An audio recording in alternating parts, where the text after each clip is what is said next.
राधे राधे, जय श्री कृष्णा। तो हम आप सभी को एक कहानी लेकर आए हैं जिसमें आप सभी और बच्चे बहुत खुशी रहेंगे और खुश होकर पढ़ाई करेंगे, क्योंकि ये समझदारी का कहानी है जिसमें हम समझेंगे कि हमारा कहानी और हमें कैसे लगता है। तो इस तरह से हम सुनाएंगे आप सभी को, तो सुनिएगा।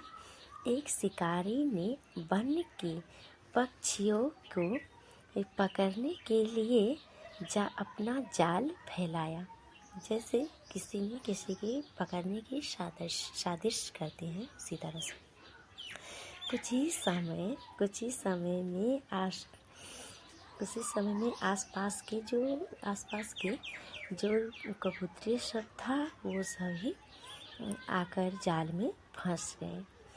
तो जाल में फंस गए हर कबूतर अपने आप पर फंस गए, हर कबूतर। तो आप समझे कि कबूतर इस तरह से कबूतर जो फंसा उसको बारे में मैं कहना चाहेंगे कि क्यों फंसा और कैसे फंसा, क्योंकि जो लालची और होते हैं ज़्यादा वही फंसता है अक्सर।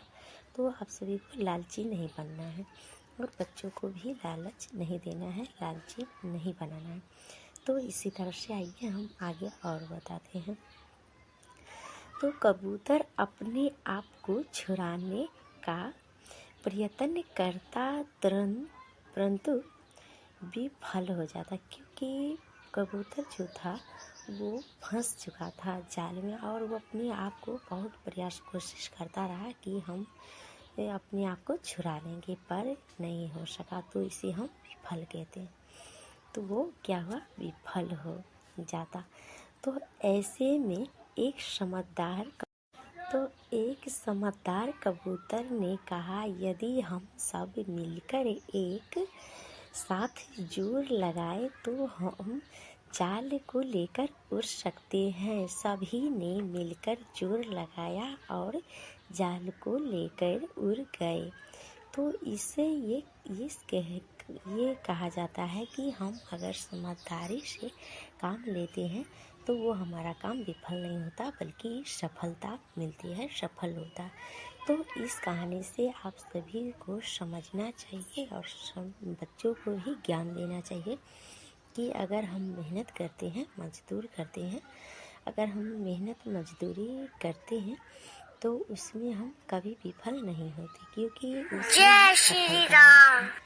अगर हम वही में मक्कार, धोखेबाजी अगर गलत तरीके से कुछ करते हैं तो वो कभी फलदायक नहीं होता, मतलब सफलता नहीं होता, क्योंकि वो हमेशा विफलता की ही ओर ले जाता है। तो आप सभी बच्चे को भी और अपने भी समझदारी से काम लें, जिस तरीके से कबूतर ने किया। तो अगर आप कबूतर का सारा कहानी आप सभी को बहुत अच्छा लगता है या पसंद आते हैं तो जय श्री कृष्णा, राधे राधे लिखना कमेंट में। तो हम कहना चाहेंगे कि सभी अपने माता पिता जो होते हैं कभी तो गलत शिक्षा बच्चों को नहीं देते।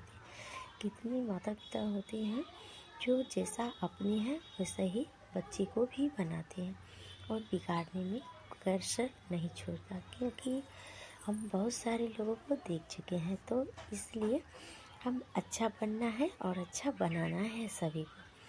तो आप सभी इस पर क्या कहना चाहिए।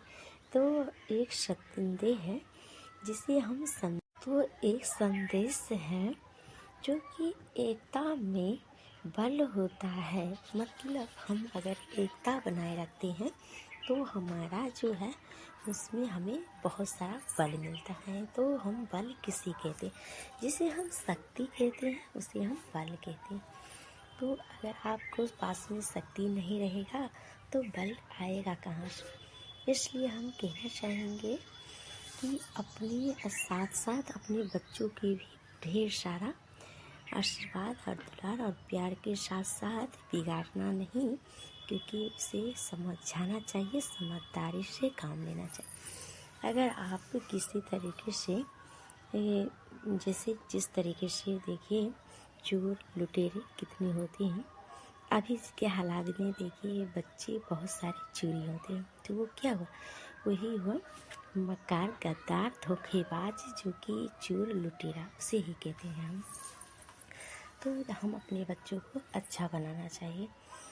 तो अच्छा बनने के लिए आपको कुछ ना कुछ ज्ञान होना ज़रूरी होती है। तो ज्ञान सारी बातें सभी को करना चाहिए। अगर ज्ञान नहीं है तो कुछ भी नहीं है।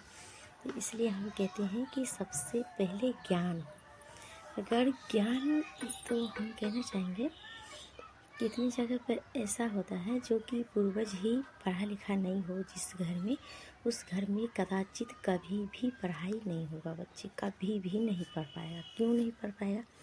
क्योंकि अगर हमारा पूर्वज गलत है तो हमारा पूर्वज के याद नहीं करना है, क्योंकि हमारा जो अतीत बुरा चल रहा था तो हम अतीत में नहीं जाएंगे, वर्तमान में जाना है। क्योंकि हम वर्तमान में जो है वो कैसे हैं, क्या है, नहीं है, किस तरीके से लोग मिलते हैं,